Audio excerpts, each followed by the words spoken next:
Caught my wife cheating, and it feels like the last straw. Story 1. My wife came stumbling through the door at 4 a.m. on Saturday. We live in an apartment complex above a bunch of shops and bars. We had dinner. I decided I didn't feel like going out because I couldn't drink due to a work commitment. But I told her I didn't mind her going downstairs to have a drink or two. Around 12 a.m. I texted her to see what was up.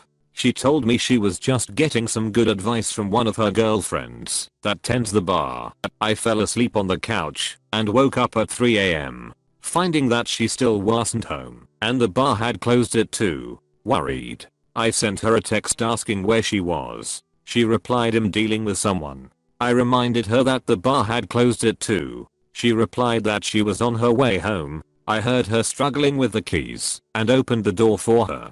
She was standing there swaying, and I knew she was completely tanked. I helped her through the door and into the kitchen where she promptly fell down, laughing the whole time. I realized she didn't have her purse and asked her where it was. She said she didn't know. I picked her up off the floor and helped her to the bedroom. She left her phone on the counter, so I decided to see if maybe someone had texted her about leaving her purse behind. The second message down was from a guy that I didn't know. When I opened the message thread, they were talking about how they couldn't wait to meet up to duck when I left for a 7-day work trip on Monday. The last text said 2 more days, like they were on a countdown for me to leave. My wife stumbles back into the kitchen to get her phone. That's when she realizes she ducked up and forgot to delete the messages before she came home. She then spent the next couple of hours asking me if I want a divorce. Crying. Can she take the dog? More crying. Threatening suicide in vain. Asking me if she should book the next flight home etc.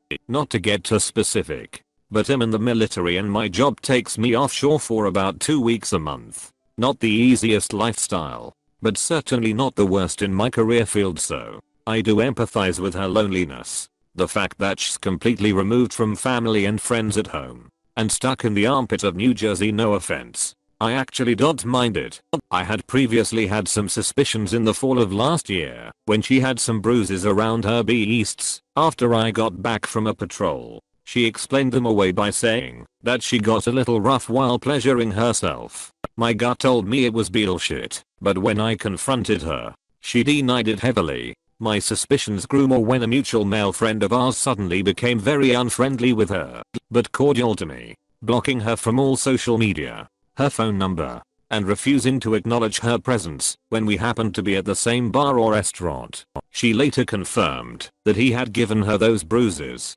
but they had not been intimate. She also denied intimacy with the guy she was basically assisting. But my gut is telling me that's a lie also. I've stuck by this woman through a lot of bullshit. I'm a very laid back person and my stress has been peaking since we got married. She's gotten her second DUI, the first since we've been together, and basically ruined whatever plans we've had for a family due to the financial constraints and the fact that she can't drive. She's been going down to the bar almost every night. Sometimes I've been with her, but most of the time I can't, since I have to be a responsible adult, and ducking something up when I'm hungover can result in UCMJ punishment. I'm up for transfer and I need to make a decision before February 1st. Behind door number 1 is forgiveness. I take her back, try to move on, continue to support her, and continue on the family path of buying a house and having children in Florida. Behind door number 2 lies a clean break. I won't owe her anything in alimony. We don't own property together, and I would move to downtown Boston and live a bachelor lifestyle. The job that I really want is there. Being gone for a couple of months at a time out to sea. Something that isn't possible if I want to stay married. My main concern is that I'll be 32 years old. I've heard that dating can suck in your 30s, but I know there is plenty of potential to have a very good time. A life goal is to settle down, get married, and have children. Something I thought I was getting when I married my wife. So, great Reddit advisors, which door should I choose? Edit. Thank you all for your input and the kind words that some of you had. I've made the decision to follow down the path of door 2. I told her, to be honest, the relief that I had felt previously was replaced by sadness. I know a lot of you may not understand this, but when you love someone, sometimes you put the blinders on when it comes to their faults. She has put me through plenty of grief, but there are qualities about her that I truly did love, and we have had very good times between the struggles. She is devastated because she truly thought that I would forgive and stay to try and work it out. As much as I can't stand who she is right now and what she has put me through, it still hurts me to see her in pain. I take absolutely no joy in it. It's hard to comprehend that, because I should, by all rights, hate her completely. It's up to her to find it in herself to pick herself up and carry on, but I just don't think she can, and it's hard to have that feeling that you're abandoning someone that basically only had you keeping them afloat. I can and will move on to better things because I know that I have that inside of me. To pull myself up by the bootstraps is something that I've done all throughout my life. As much as I'm anticipating this next chapter of my life, I will still grieve a bit for the potential that we had when we were first married. Again, thank you all for your replies. Story 2. I 25F cheated on my husband 32 meters and I need to know how to tell him. I don't even know where to begin here. First of all, I know I'm going to probably get bombarded with messages calling me all kinds of things like filthy WR and BTCHETC. Look, I already know that. I will be the first to admit what I have done is an awful, terrible, nasty thing. And if I were on the receiving end of such betrayal, I honestly don't know if I could find it in myself to be forgiving. That point, exactly, is what has me more terrified than I have ever been in my life. Some backstory. About 6 years ago, I met this man. He was goofy, sweet, charming, and one of the kindest individuals I have ever had the pleasure of meeting. I didn't see him as anything other than a friend at first. At the time, I was 19. He was 26 and a single father. Well, we started hanging out more and more often.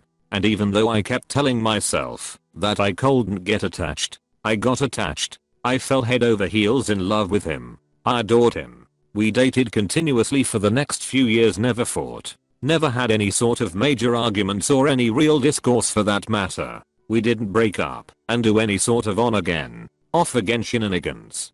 Eventually, he proposed to me, and I said yes. We got married in the summer of 2018.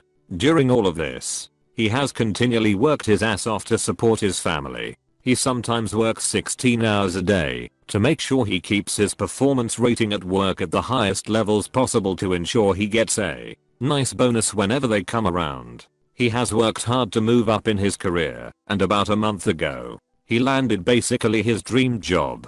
He is in a better mood than he has ever been at home. And in his new job he doesn't have to put in endless hours like he used to. Since he is now making 6 figures, I was able to quit my job and I have been at home basically cleaning up here and there and really being able to spend some time on myself. For the first time in a while. And that is growing to more time. Since he has extra time, he is going above and beyond to help out around the house. He comes home and washes up dishes, will cook just about every other night, and is being a totally amazing father to his son. He also recently got accepted into the grad school of his dreams. He has never been so excited. Maybe that is where this is coming from. I struggled in school. I always did. From elementary school through college. I dropped out of college and didn't get my certificates to do what I really wanted to do for a living. Even though I did that every chance, my husband tries to encourage and enable me to go back. I just never have. And I don't know why I don't capitalize on his support and encouragement. I see him so happy, so excited, and I feel like him left behind. For some reason, in my warped head, I feel like I'm missing out. I hate that feeling.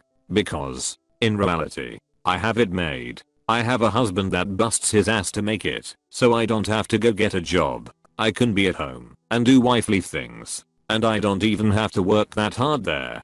Because he comes home and does so much here to help me. Despite all of these crazy good things, I feel unfulfilled. And it's not my husband's fault. He's not like keeping me locked away to be a homemaker. He constantly pushes me to get off of my ass and quit making excuses and chase my dreams. He tells me every day that he doesn't want me to be stuck in the house all day, and he wants me to do what I have dreamed of since I was old enough to say what I wanted to be when I grow up.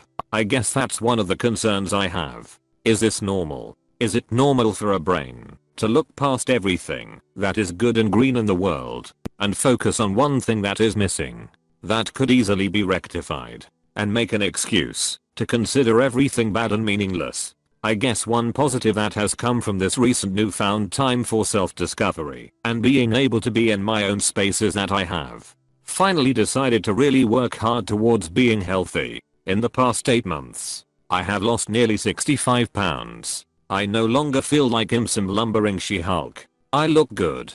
I feel great. I have abs again. I have B-easts that don't sag and make my back hurt and are perky again. I have legs that I love to wear skirts and shorts and not feel like I'm offending anyone with disgusting sausages hanging off my torso. But in that also comes the problem. It might be because I feel better about myself and I carry myself with a little bit more confidence. I'm starting to notice that others are noticing me. Well, in the realm of being at home by myself while our son is in school and my husband is at work, I have gotten to a point where I have had too much time to myself. I joined a gym, a couple of crafting clubs, a book club, and some other activities to keep myself entertained and to have social interaction. At my gym, there is a guy that I have conversations with nearly every day. When I started going, he showed me how to use stuff, and he has been an encouraging voice and that extra push when I want to just stop.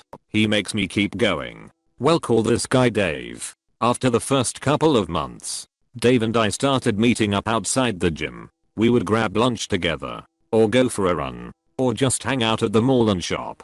Well, there was a week that I was not feeling like going out at all, but I have come to enjoy Dave's company greatly. I asked him to just come over and keep me company, and he agreed.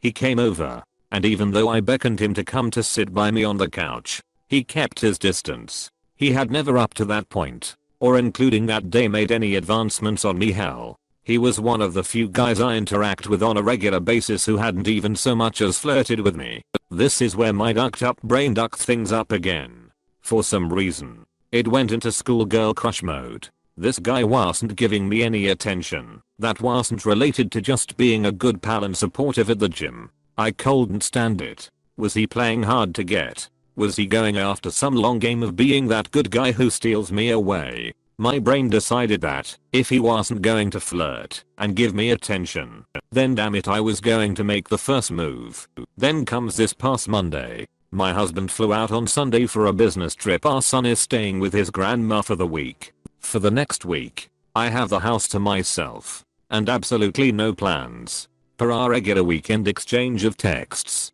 Dave and I had agreed to meet up at the gym. I went to the mall Sunday and found the most revealing workout clothes that I could. The shorts I got were so short that when I squat and come back up, my ass cheeks have removed themselves and are now poking out of the bottom. I got a top that had just the right support to really make the girls stand out. I even bought new shoes that had somewhat of a raised heel so that my legs and ass would look even more defined. What's worse is that I did my hair and makeup before heading to the gym on Monday.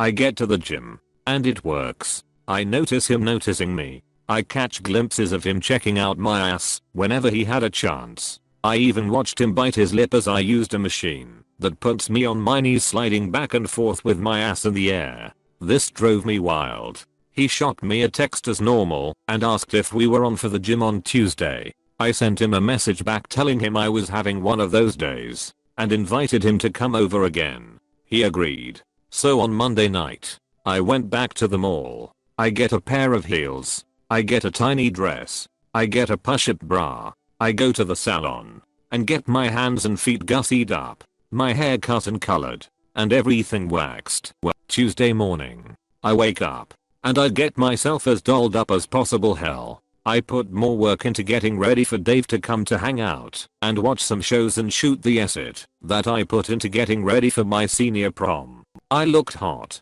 I felt hot. I felt like a woman for the first time in months. When Dave showed up, he actually said, "Wow, you look really good today." Got plans after I head out. I tried to play it off as I was going to run some errands and take care of something official after he left. I didn't want to rush into it. I didn't want to play the card that in reality, this was all for him. We assumed the normal hangout spots. Me on the couch and him in the chair across the room. I kept speaking pretty quietly until he finally decided it would be easier to come to sit by me than keep asking me to repeat myself. He did. And once he sat down, I made some physical contact every chance I got. I got bolder, lingering longer, keeping my hand on him, until I realized he wasn't going to push me away or back off. Eventually, I got bolder until finally, we were in an embrace and kissing. It was like being in high school again. It started out with an almost confused,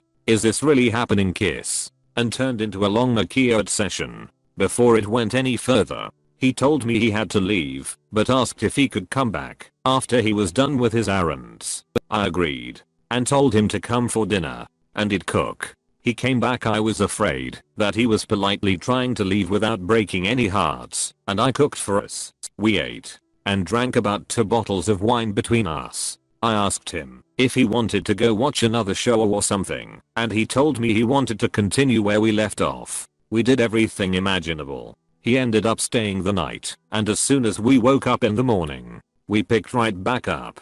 He left for a little while on Wednesday, but returned after I had basically begged him to. He didn't leave again until this afternoon. We had time probably a dozen times. With protection, my husband returned home, and it's a good thing that Dave had to leave when he did, otherwise he probably would have walked in on us, as Dave's car could not have been even out of the neighborhood at the time that my husband walked through the door. When he did, I was instantly filled with this soul-crushingly painful disgust, rage, sadness, despair and self-loathing. I went to the bathroom and threw up because it wrenched the pit of my stomach so hard. I have avoided my husband for most of the night. He thinks I'm just having an anxiety issue and is respectfully keeping his distance and giving me space. I have to tell him what I've done. How do I do that without him walking out right this instant like he deserves to do? How do I tell him that I love him with every fiber of my being? How do I make up for making excuse after excuse and not ever going all out on making myself look to me to him? How do I explain that I ducked a man who there are absolutely no feelings other than raw physical attraction, even though I give reason after reason that I'm not in the mood or not ready for my own husband? How do I tell him that I feel broken, that I have utterly no excuse imaginable for what I did, except that I'm a complete fuck up? Please help. Is it going to be better to wait a few months? Wait forever? Tell him now. What do I do? I can't lose him, but I can't live with the fact that I have committed the most grotesque and obscene act of betrayal I could ever imagine.